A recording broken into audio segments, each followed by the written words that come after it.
Bagaimana menjaga hati sehingga tidak terjerumus kepada yang namanya su'uzon. Dia bersu'uzon ini ada dua arah. Pertama, su'uzon kepada Allah. Ini yang paling parah. Berburuk sangka kepada Allah. Yang kedua, berburuk sangka kepada sesama. Berburuk sangka kepada Allah ini, itu adalah sifat manusia yang terkutuk. Banyak orang murtad dari agama ini, pangkalnya bersu'uzon kepada Allah. Berburuk sangka. Kadang-kadang dia rajin sholat. Ini bahaya ini. Pagi-pagi sholat, rajin zikir, rajin ngaji, tapi hidup miskin terus. Musibah bertubi-tubi. Berburuk sangka kepada Allah. Macam-macam nanti lah dibisi-bisikan oleh setan. Dibusu-busi oleh setan macam-macam. Murtad.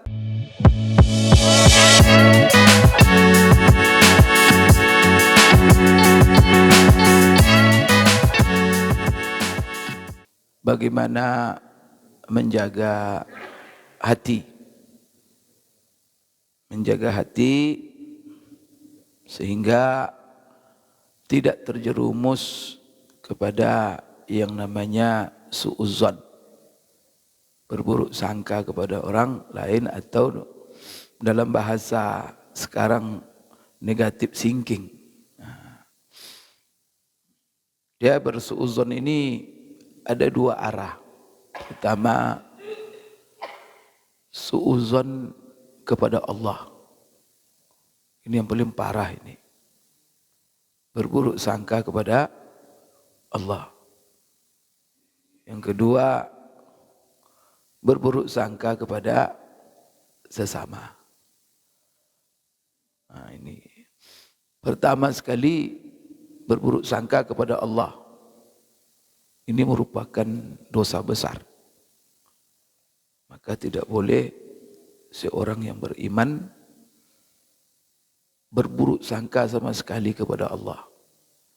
Tetapi akhlak yang harus dimiliki oleh seorang yang beriman adalah husnuzan billah.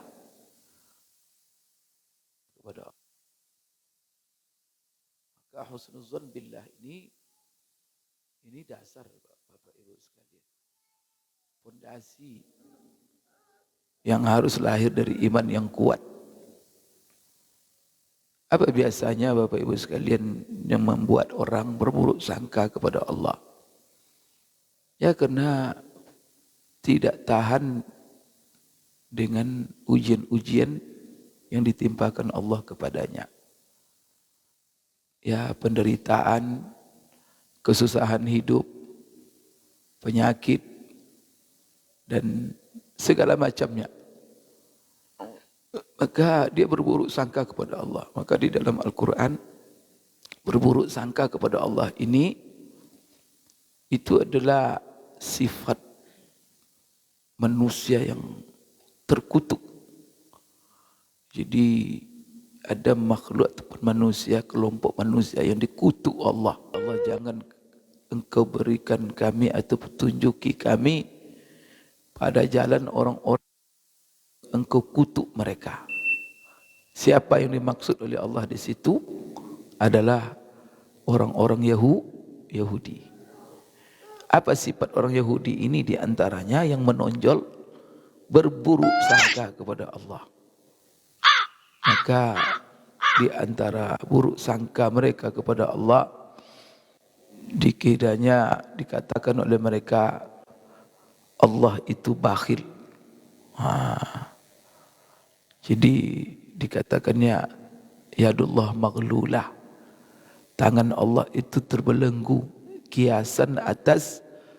Jadi orang kalau terikat tangannya, itu maksudnya apa? Dia tak memberi, bakhil. Maka Allah bantah itu. Bal yadahu mabsutatani. Tetapi nikmat Allah itu terbentang untuk siapa saja. Nah, ini orang Yahudi macam-macam tuduhan-tuduhan mereka kepada Allah. Kenapa Bapak Ibu sekalian? Dia dah berlahir daripada berburuk sangka. Dan kedua, berburuk sangka kepada sesama manusia.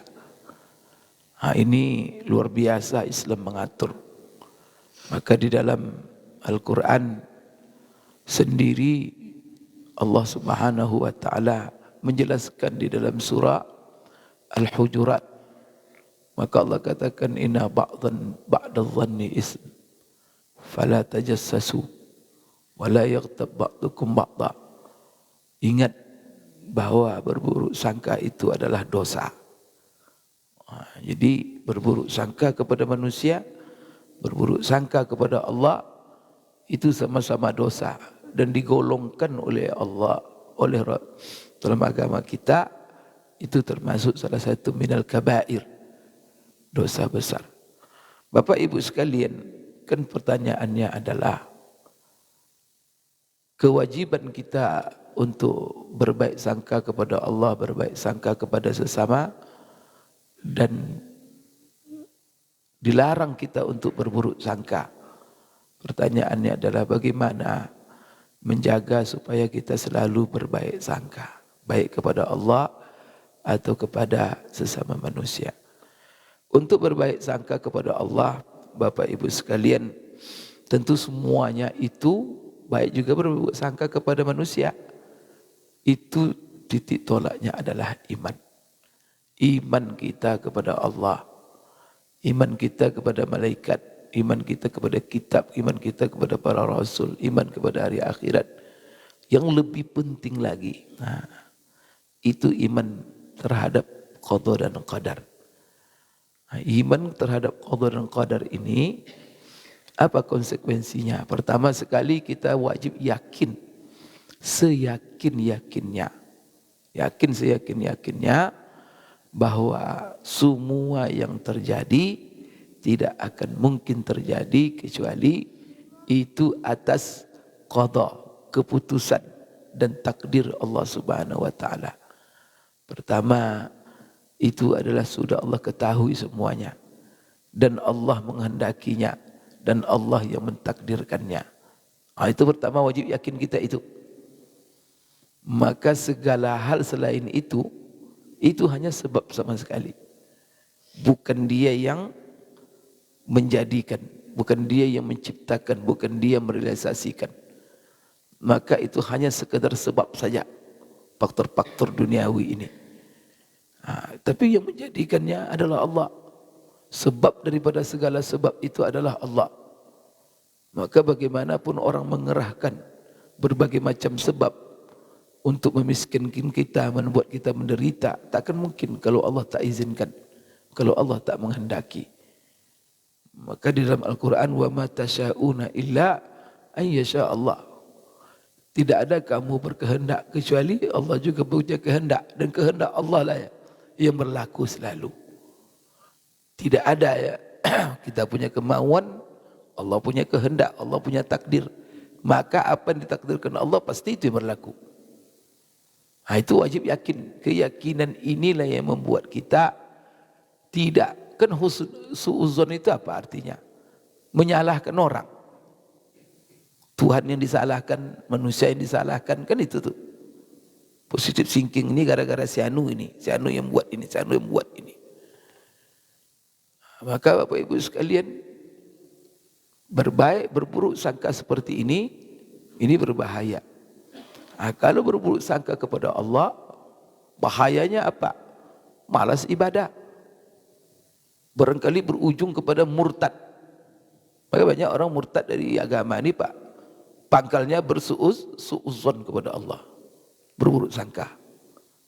Kadang-kadang dia rajin sholat. Ini bahaya ini ya. Pagi-pagi sholat, nanti sholat, rajin zikir, rajin ngaji, tapi hidup miskin terus. Musibah bertubi-tubi. Berburuk sangka kepada Allah. Macam-macam nantilah dibisi-bisikan oleh syaitan. Dia busu-busi oleh syaitan macam-macam. Murtad. Ini berbahaya sekali Bapak Ibu sekalian. Maka dengan keyakinan bahwa pertama sekali apa yang terjadi dalam kehidupan kita ini, kita yakin tak mungkin terjadi kecuali kehendak Allah. Apa konsekuensi Bapak Ibu daripada seluruh yang terjadi dalam kehidupan kita? Dengan kita meyakini bahwa itu adalah kehendak Allah, konsekuensinya adalah bahwa apapun yang ditakdirkan Allah, yang diputuskan oleh Allah terhadap diri kita, pasti itu terbaik. Di situ. Kuncinya situ. Inilah sebenarnya Bapak Ibu sekalian yang akan menghilangkan suuzon kita kepada Allah, suuzon kita kepada sesama manusia. Ngapain kita berburuk sangka kepada manusia? Karena manusia tak bisa berbuat apa-apa. Semuanya itu sebab. Karena terbalik pun dunia ini, tapi Allah Subhanahu wa taala menginginkan kita selamat, ya selamat. Tapi dalam kondisi bagaimanapun kita menjaga diri, tapi kata Allah tak selamat, ya tak selamat. Tapi ingat bahwa seluruh ini berangkat di qada dan qadar itu di situ ada nilai Bapak Ibu yang menjadi inti. Apa itu intinya? Bahwa kita harus selalu berbaik sangka. Allah yang memutuskan, apa yang Allah putuskan itu terbaik. Maka kita tidak menyesali. Maka dapat orang tua umpamanya. Orang tua miskin, ayah miskin, ibu miskin. Di samping kita dapat orang tua kaya raya. Miskin meninggal orang tua tak dapat apa-apa. Di tetangga banyak orang tua banyak hartanya meninggal dapat kenapalah hidup saya seperti ini? Kan kok dapat orang tua seperti ini? Astagfirullahaladzim. Akhirnya apa? Menuding orang tua, tidak hormat kepada orang tua, malas ibadah. Maka kalau seandainya dia yakin ini adalah takdir Allah, dan apa yang Allah takdirkan untuk dia itu yang terbaik. Dan bagaimana kita cara menilai kebaikan itu? Itu juga diajarkan oleh agama. Jangan dikarang-karang saja. Karena lemahnya keterbatasan akal kita ini, kita selalu kalau menilai kebaikan itu, duit banyak, badan sehat, ya kan? Apa yang dimaui dapat. Apakah hanya itu yang disebut dengan Bapak Ibu sekalian kesenangan, kenikmatan, kebaikan?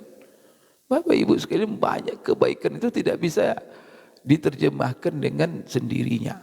Maka kami seperti kami dakwah, ini ustaz yang berdakwah ini. Kesuksesan dakwah tidak kami ukur, karena dalam Quran tidak boleh mengukur kesuksesan dakwah hanya dari banyak pengikut. Belum tentu. Kesuksesan dakwah adalah dari patuhnya orang atau diikuti oleh orang apa yang kami sampaikan. Bukan itu kesuksesan dakwah.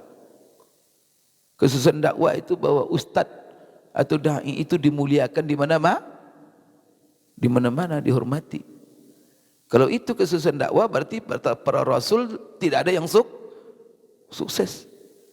Karena rasul itu ada yang dikejar-kejar, ada yang dibunuh, ada yang dicaci maki, dibilang gila, dibilang bodoh, dibilang baca Quran. Sukses mereka enggak? Tapi mereka yang paling sukses. Jadi bukan berarti Bapak Ibu. Maka apa ukuran kesuksesan? Maka ukuran kesuksesan bagi seorang ustadz, bagi seorang da'i, bagi seorang nabi dan rasul, istiqomah mereka di atas jalan dakwah. Gimana pun mereka diperlakukan manusia, itu sukses. Tapi baru dia dicaci maki atau digertak, hilang dia, atau gagal itu. Ngikut dia, jilat dia, itu fatal. Itu gagal itu. Dan kadang kan kesuksesannya apa? Masuk penjara dia.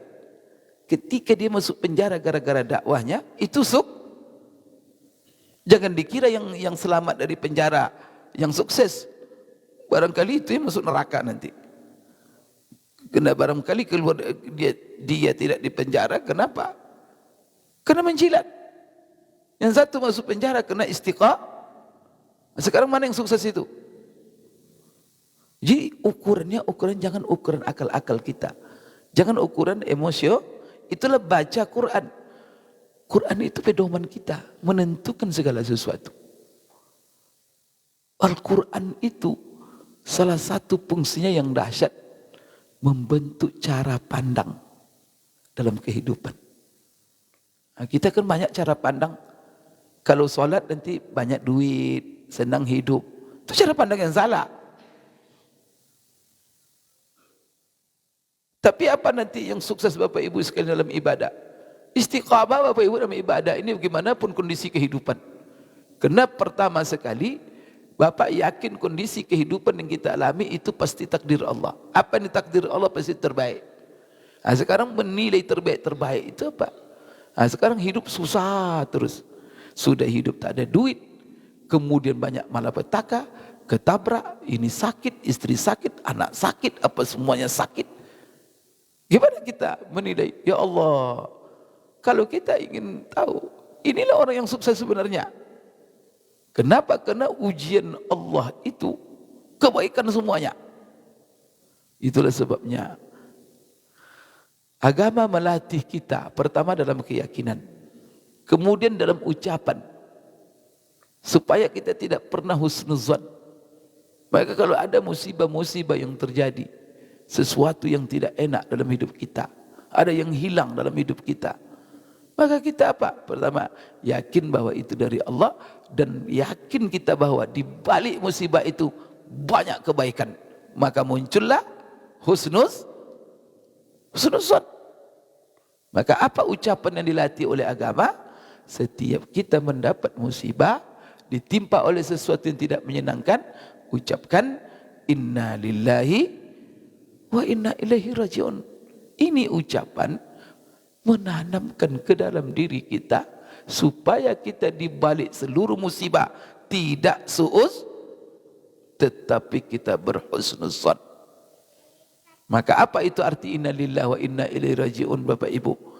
Inna lillahi itu maknanya sesungguhnya kami. Lillah itu, lam itu lil milki, untuk milik. Sesungguhnya kami semuanya ini adalah milik Allah. Maka kita tidak akan protes. Karena ketika ada musibah, ada yang hilang dalam hidup kita. Kehilangan sesuatu itu musibah. Orang sakit itu musibah. Hilang kesehatannya. Kebakaran rumahnya musibah. Hilang motornya musibah. Macam-macam apa? Hilang jabatannya, hilang apa macam-macam. Maka ada apabila nikmat-nikmat itu hilang dari dirinya, yaitu musibah. Sekarang bagaimana kita menghadapi musibah itu? Apakah kita berburuk sangka kepada Allah, kepada manusia? Tidak.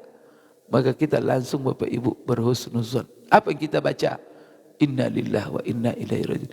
Karena seluruh yang di dunia ini apapun namanya milik Allah. Maka di dalam Al-Quran paling banyak ayat diulang-ulang oleh Allah dalam seluruh. Lillahi ma fis samawati wa ma fil ard. Itu banyak sekali ayat itu. Milik Allah lah seluruh yang di langit, yang di bumi, semuanya Allah miliki. Anak kita milik Allah. Suami kita milik Allah. Istri kita milik Allah. Semuanya milik. Harta yang kita miliki milik Allah. Tanah tempat kita bisa dirampas orang, itu milik Allah. Rumah seperti yang terjadi di Palestina, sudah capek-capek membangun, tiba-tiba dirobohkan Yahudi. Tiba-tiba tanah dirampas oleh Yahudi. Tapi bagaimana sikap seseorang? Inna lillahi wa inna ilaihi raji'un. Semuanya milik Allah. Jadi ketika itu hilang, apa keyakinan dia? Maka Allah sekarang mengambil miliknya. Ketika Allah mengambil miliknya, protes kita, kesal kita, berarti apa? Cara pandang kita terhadap apa yang kita miliki sudah salah.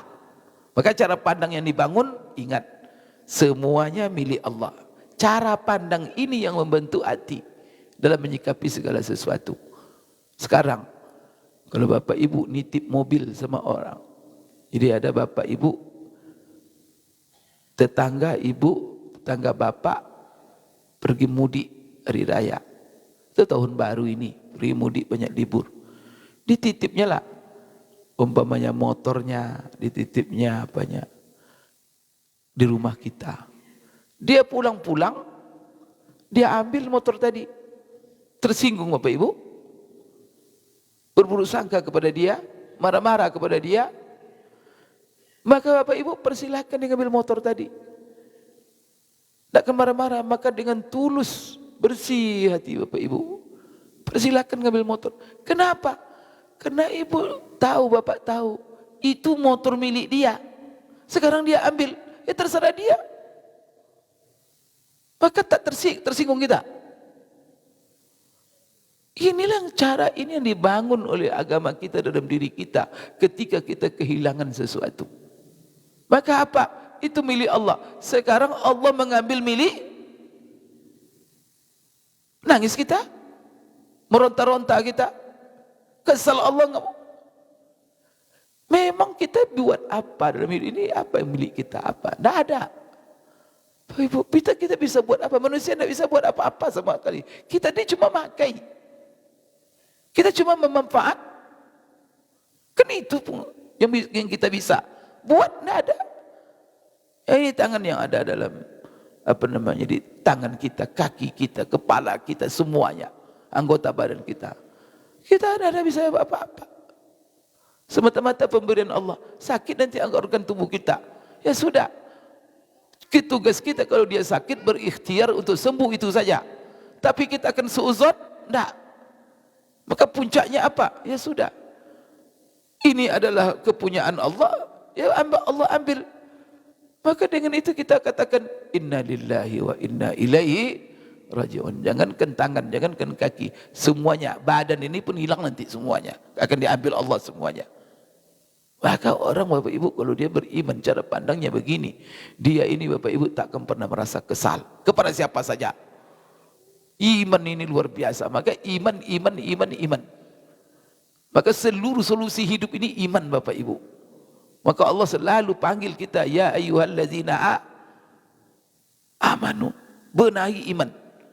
Berarti kalau ada orang suuzon saja, negatif thinking saja, apa yang bermasalah dalam dirinya?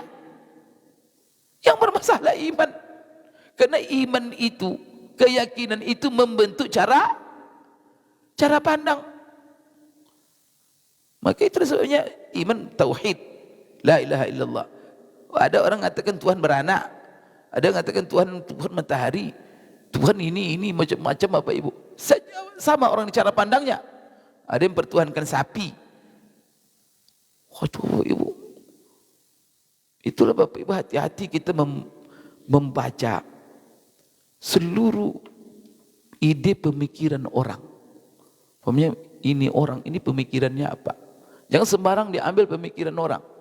Maka Bapak Ibu harus ketahui dulu, sebelum kita mengambil pemikirannya, akidahnya apa, bagaimana keyakinannya. Karena keyakinannya yang akan membentuk cara pandangnya. Maka kami di Madinah dulu, apabila kami sebagai mahasiswa menulis ide-ide pemikiran-pemikiran seorang tokoh, itu wajib dikaji terlebih dahulu apa yang akidahnya, apa yang menjadi keyakinannya, karena itulah yang akan membentuk cara pandang hidupnya. Jadi Bapak Ibu ini luar biasa, kita orang beriman. Maka orang beriman ini hatinya bersih, subhanallah, berpikir positif, karena dia yakin semua yang terjadi kehendak Allah. Dan apa yang Allah kehendaki dalam dirinya tak mungkin kecuali Allah menginginkan kebaikan. Maka di sini inna lillah, kami semua milik Allah. Sekarang Allah ngambil miliknya, sudah. Maka kata Zainuddin MZ dulu, hidup ini paling enak itu seperti tukang parkir katanya. Tukang parkir. Parkir mobil macam-macam mewah. Setelah itu Bapak Ibu, satu-satu nanti yang punya mobil ngambil, kosong lagi, tidak ada lagi. Nangis-nangis itu tukang parkir. Malah semakin diambil oleh orang mobil semakin senang dia, istirahat dia. Kena tersinggung tukang parkir. Begitu juga ini tukang, semuanya dititip Allah semuanya. Itu ngapain kesal-kesal? Ini. Kemudian innalillah itu juga maknanya sesungguhnya kami milik Allah. Pak, ini mengandung filosofi yang sangat mendalam. Kata Syekh Mutawalli Sya'rawi dalam menguraikan innalillah ini, apa katanya? Kalau kita sudah yakin bahwa ini adalah milik Allah, makanya mengajarkan kita membaca innalillah siapa? Kan Allah. Kan itu ayat itu. Wa basyiris sabirin. Dalam ayat itu diawali wala nabluwannakum bisyai'im minal khaufi wal ju'i wa naqsim minal amwali wal anfusi was samarat wa basyiris sabirin qalu Inna lillahi wa inna ilaihi rajiun. Berarti apa? Yang mengajarkan ini kepada kita Allah. Kemudian Allah ajarkan inna lillah, apa maknanya? Itulah yang diuraikan oleh Syekh Mutawalli Sya'rawi, bahwa ini adalah pengakuan dari diri kita yang sangat mendalam, yang membentuk cara pandang kita terhadap semua yang kita miliki, bahwa ini pada hakikatnya bukan milik kita semuanya, tetapi milik Allah. Filosofi yang kedua, apa kata Syekh Mutawalli Sya'rawi, bahwa ini kaedah tentang milik. Kalau bapak ibu memiliki sesuatu, mungkinkah bapak ibu kalau akalnya sehat, orangnya normal, mungkin dia menginginkan sesuatu yang tidak baik terhadap miliknya? Kita punya rumah, kita hancur-hancurin rumah kita. Kita punya mobil, kita hancur-hancurin mobil kita. Berarti itu orang tak sehat. Maka kalau ada orang hancur-hancurin mobilnya, kita ikat sama-sama, walaupun itu mobil dia, berarti dia sudah gila dia. Itu Bapak Ibu sekalian, manusia tak mungkin dia menginginkan sesuatu yang tidak baik terhadap miliknya. Maka orang normal, itu orang normal Bapak Ibu, orang sehat, pasti dia menginginkan untuk miliknya, maka dia jaga, ya kan, dia rapikan, kemudian dia hindari dari hal-hal yang akan merusaknya, apalagi dia hindari, dia jaga dari hal-hal yang akan melenyapkannya. Kalau seandainya ada orang yang kadang-kadang terhadap miliknya itu dia melakukan sesuatu kerusakan, dirusaknya Pak miliknya itu, lihat dulu dia merusak yang dimilikinya itu, apa maksudnya? Apakah dia merusak untuk menghilangkannya, atau dia merusak apa yang dimilikinya itu, dia kepengen dirusaknya sedikit. Kenapa? Karena dia akan memperbarui dan memperbaikinya lebih bagus lagi. Maka kalau ada orang mobilnya catnya itu dikuras-kurasnya catnya itu Pak, kalau mobil sudah punya cat, itu dikuras-kurasnya catnya itu, marah Bapak? Tunggu dulu, kalau orang gila halang dia. Tapi kalau maksudnya adalah dikuras ini sekarang ini cat yang lama untuk diganti, kira-kira gimana kita? Ucap selamat sama dia, selamat. Punya rumah tipe 6x6. Kalau dihancur-hancurkannya rumahnya Pak, dirobohkannya dindingnya Pak, tunggu dulu, orang gila ini apa? Kalau orang gila kita tahan dia. Tapi dia rupanya apa? Dia ingin merobohkan rumahnya apa? Karena dia ganti dengan yang lebih luas. Kira-kira gimana? Dan untuk memperluas rumah itu, tidak mungkin mempertahankan yang konsekuensinya. Untuk memperluas, memperbaikinya, harus yang lama Ya Allah, ini kan filosofi semuanya Pak, yang harus kita ngambil. Apalagi Allah. Maka Allah kadang-kadang Bapak Ibu menurunkan musibahnya kepada kita, bukan untuk menyiksa kita, tetapi ingin Allahu Akbar. Ini yang akan melahirkan cara pandang hidup ini, yang akan membuat kita husnus, berbaik sangka. Maka kita kan kalau ada orang punya rumah, sama dia diruntuhkannya, kenapa kita berbaik sangka, kita tenang, malah kita apa? Selamat ya, selamat rumah padahal dia roboh-robohkan. Berbaik sangka karena kita tahu bahwa dia akan melakukan yang lebih baik. Begitu cara pandang kita kepada musibah-musibah yang diturunkan Allah. Pasti Allah kepengen kebaikan. Maka apa kata Rasulullah SAW dalam masalah musibah? Tidak ada satupun musibah menimpa seseorang sampai duri yang menusuk kakinya, kecuali di situ. Di antaranya apa? Allah menginginkan dengan musibah itu. Coba bagaimana orang tak bersyukur dengan musibah itu, Allah akan menghapuskan dosa-dosanya. Bahkan satu hadis diriwayatkan, hadis yang sahih Bapak Ibu, senantiasa Allah akan terus menerus menimpakan musibah kepada seseorang, lalu dia sabar sehingga apa? Dengan musibah itu Allah hapus dosanya. kemudian sehingga dengan musibah itu tak berdosa dia sama sekali, lalu dia mati langsung masuk. Masya Allah. Bapak Ibu, kalau begini kita, cara pandang kita, keluh kesah kita, maka baca inna lillahi wa inna ilaihi raji'un. Apapun Bapak Ibu, kadang-kadang kita dapat musibah dengan istri yang durhaka, kadang-kadang ibu-ibu soleha dapat suami yang preman, musibah semua itu. Kadang-kadang dapat anak yang kurang sehat, kadang-kadang dapat anak yang durhaka. Bapak Ibu, kan musibah semua itu. Tapi gelisah kita, kemudian suuzon kita, jangan Bapak Ibu. Tidak. Karena kita yakin, seyakin-yakinnya bahwa semua terjadi kehendak Allah.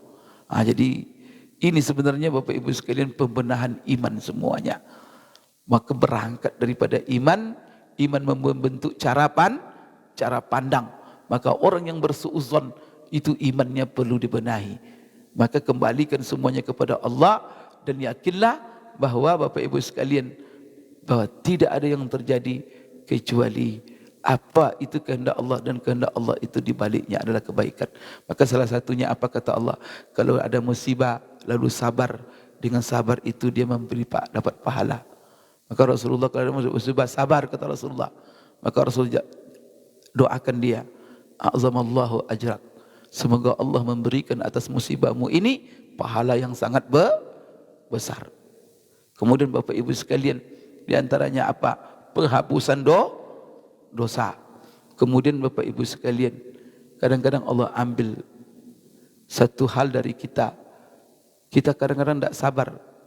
Allah ingin mengganti dengan yang lebih baik.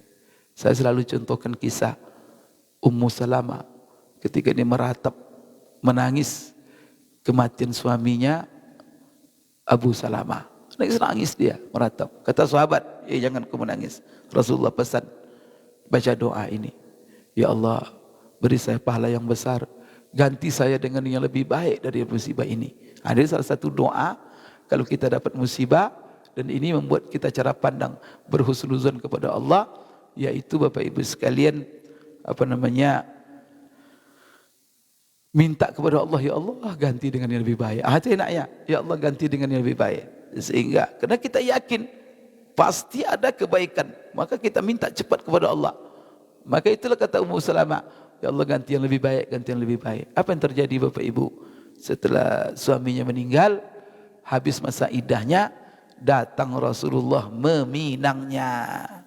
Coba, tadi suaminya Abu Salamah, sekarang Rasulullah. Mana yang lebih bagus, Abu Salamah atau Rasulullah? Masya Allah. Sehingga abadi namanya Ummu Salamah, menjadi ummahatul kita tuh begitulah. Bapak Ibu cepat, kadang-kadang kita cepat-cepat berhusnuzon. Ada kisah Bapak Ibu, coba, ada dulu pengacara. Waktu terjadi, Ibu pernah dengarkan Bapak Ibu, dulu ada gubernur Sumatera Utara mati dalam kecelakaan pesawat Mandala. Tahun berapa itu? Saya dikisahkan oleh Profesor Dr. Yasir Nasution. Ini terjadi dalam kasus itu. Saudaranya gubernur dengan rombongan waktu itu naik pesawat Garuda. Cuman pesawat Garuda terlambat karena jadwal dia, acara dia harus cepat. Terpaksa dia ada naik Mandala. Mandala penumpangnya sudah fit. Akhirnya apa? Banyaklah penumpang yang di-cancel. Tercancel Pak. Salah satu di-cancel pengacara kondang di Medan. Dia ketika itu ingin menghadiri wisuda anaknya. Bayangkan itu. Tiba di airport, mau check-in, kursi jadi cancel. Kira-kira gimana itu? Dia seorang pengacara, ribut satu airport itu. Tapi nggak dapat, gimana lagi? Rombongan gubernur, ini kepentingan. Bapak ibu dengan kekesalan ngamuk-ngamuk dia di airport itu. Dalam hari itu tuh. Ngamuk-ngamuk dia bapak ibu. Kemudian dia sudah bertekad ingin memperkarakan Mandala ke ranah hukum. Pengacara kan. Apa yang terjadi bapak ibu sekalian? 1 jam setelah dia ini kepala mendidih ini untuk balas dendam. Suuzon tadi lah. Dengar dia apa? Mandala jatuh. Semua penumpangnya, kira-kira kalau bapak sendiri pada posisi pengacara tadi gimana itu? Masih marah-marah? La ilaha illallah. Sujud syukur bapak kali itu. Nah sekarang masih pengacara itu masih hidup sekarang. Itulah bapak ibu, jangan cepat-cepat. Kan kesal dia tadi itu. Mendidih kepalanya. Kena dizoli. Tapi bapak ibu sekarang apa yang terjadi? Sujud syukur setelah itu. Ya Allah, engkau batalkan aku berangkat. Rupanya engkau menjaga nyawa. Maka jangan cepat-cepat bapak ibu. Saya yakin ini, bapak ibu ini semuanya punya pengalaman hidup seperti itu. Tapi bapak ibu tak catat. Berapa banyak perkara-perkara yang kita sesalkan dalam hidup ini. Membuat kita emosi. Setelah itu kita baru alhamdulillah ya Allah, untung saya. Kadang-kadang kan kalau di pejabat di kantor marah-marah karena tidak dapat jatah. Orang bagi-bagi kita tak dapat. Kesal-kesal. Kadang tidak disapa teman. Setahun setelah itu yang tanda tangan yang nerima masuk penjara. Bapak yang tidak tanda tangan. Kira-kira gimana kira-kira? Sujud. Alhamdulillah saya kemarin. Jadi bapak ibu ya jangan. Allah mengatur kehidupan ini. Maka orang beriman tak pernah merasa kesal. Maka dia mengambil pasti. Jadi apa yang ditunggunya? Jadi dia bukan menunggu ya Allah di musibahku ini apa kebaikan yang akan kuteri? Jadi positif. Ya Allah kebaikan apa? Itu ditunggunya. Maka dia berbaik sangka. Bapak ibu sekalian, itu dia di antaranya bapak ibu sekalian ya. Bagaimana kita, kalau untuk sesama manusia ini ya banyak. Pertama iman juga bapak ibu sekalian ya. Iman juga. Kemudian di antaranya bapak ibu sekalian, jangan kita gampang. Maka salah satu supaya kita jangan, dalam Quran, dalam ayat itu juga begitu. Ada rentetan-rentetan akhlak yang harus kita miliki supaya kita tidak terjerumus kepada berburuk sangka. Apa di antaranya? Pertama, masalah menerima informasi. Itu luar biasa itu. Maka kata Allah dalam Quran, ya ayyuhalladzina amanu in ja'akum fasiqun binaba'in fatabayyanu. Itu ayat yang pertama. Nanti di ujungnya jangan kamu berburuk sangka. Kenapa? Karena akhlak-akhlak ini itu akan menggiring orang ke buruk sangka. Di antaranya apa? Sembarang gampang menerima informasi. Apapun sampaikan orang diterimanya, dibenarkannya. Maka Bapak Ibu ini berbahaya.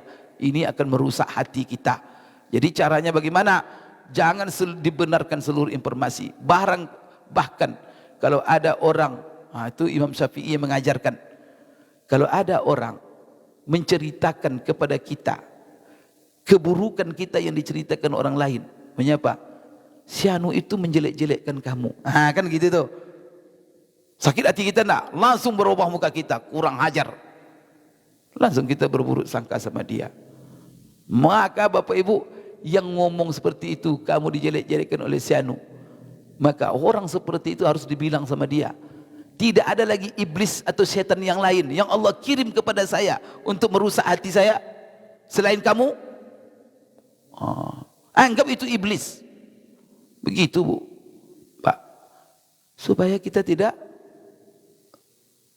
ini tidak kurang hajar dia, mana dia katanya. Sudah, padahal itu kadang berita bohong. Itulah sebabnya jika datang kepada kamu seorang membawa berita, fatabayyanu, cross check dulu. Kalau kamu benarkan, macam-macam sikap yang muncul dalam diri kamu, setelah itu kamu menyesal. Allahu Akbar. Jadi hati-hati menerima informasi Bu. Maka apa yang lagi itu orang suka ceritain orang. Maka bilang, tidak ada iblis yang lain lagi yang datang kepada saya untuk merusak hubungan saya dengan saudara saya. Maka kalau ini sikap kita Pak luar biasa. Nah, jadi itu ya pertama. Maka rata-rata informasi itu Pak apalagi ngadu domba. Lagi kita ini punya posisi orang kaya, punya harta. Atau banyak orang tuh macam-macam menjelekkan. Karena dia ingin mengambil hati kita. Atau kita umpamanya orang berpangkat, punya wewenang. Atau semua orang memfitnah-fitnah. Karena ingin mencari maslahat. Kemudian Bapak Ibu sekalian, bahwa berburuk sangka itu Bapak Ibu zalim. Karena seandainya apa yang kita sangkakan kepada seseorang itu tidak benar, berarti kita telah menzalimi dia. Kenapa? Karena suudzon itu dasar yang akan berefek kepada sikap. Kadang-kadang apa? Dia seharusnya Bapak Ibu punya jatah, tidak jadi kita kasih jatah. Seharusnya kita muliakan, tidak jadi kita muliakan. Coba nih, apalagi ini ustaz-ustaznya. Ini ustaz-ustaz ini paling banyak suudzon ini. Apalagi kelompok-kelompok yang ingin menang sendiri. Dituding-tuding lah, ustaz itu bid'ah, ustaz itu syubhat, ustaz itu tidak beres, ustaz itu akhirnya coba terhalang manusia banyak untuk mengambil ilmunya. Atau dosa siapa itu? Zalim itu tidak?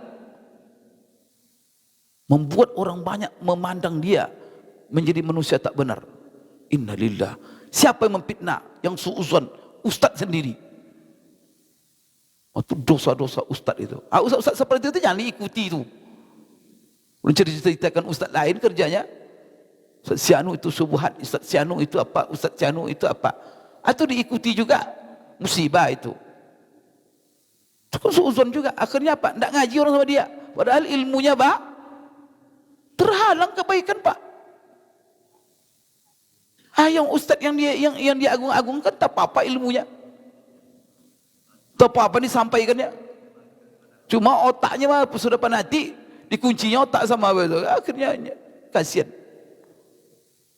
Maka suudzon ini gawat. Maka di dalam Quran kan katsirun minadh-dhann ism. Kebanyakan itu prasangka itu rata-rata buruk sangka itu dosa. Maka Bapak Ibu itulah. Kemudian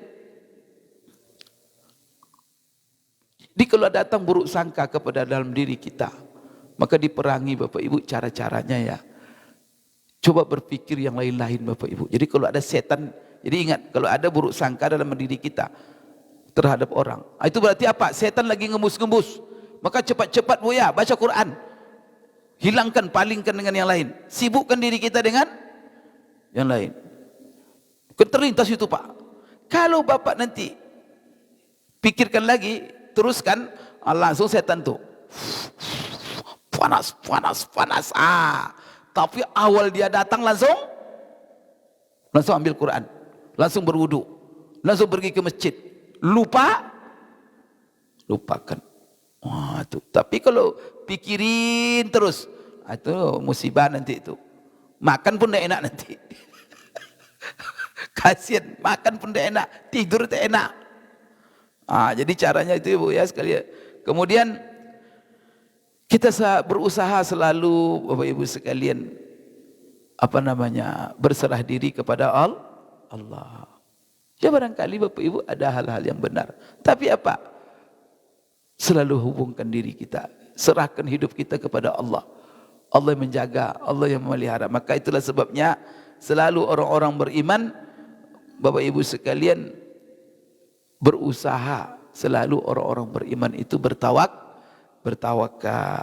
Karena kalau kita serahkan semuanya Bapak Ibu sekalian urusan kita kepada Allah, insya Allah Allah tidak akan menyanyiakan Pak. Kalau kita aja menitipkan sesuatu kepada seseorang, kalau kita percayai dia, maka Bapak Ibu dia akan menjaga harta kita. Kalau kita lihat bagaimana dengan Allah, tawakal itu maksudnya kita percayakan seluruh nasib urusan hidup kita kepada Allah. Dan kita yakin Allah bisa.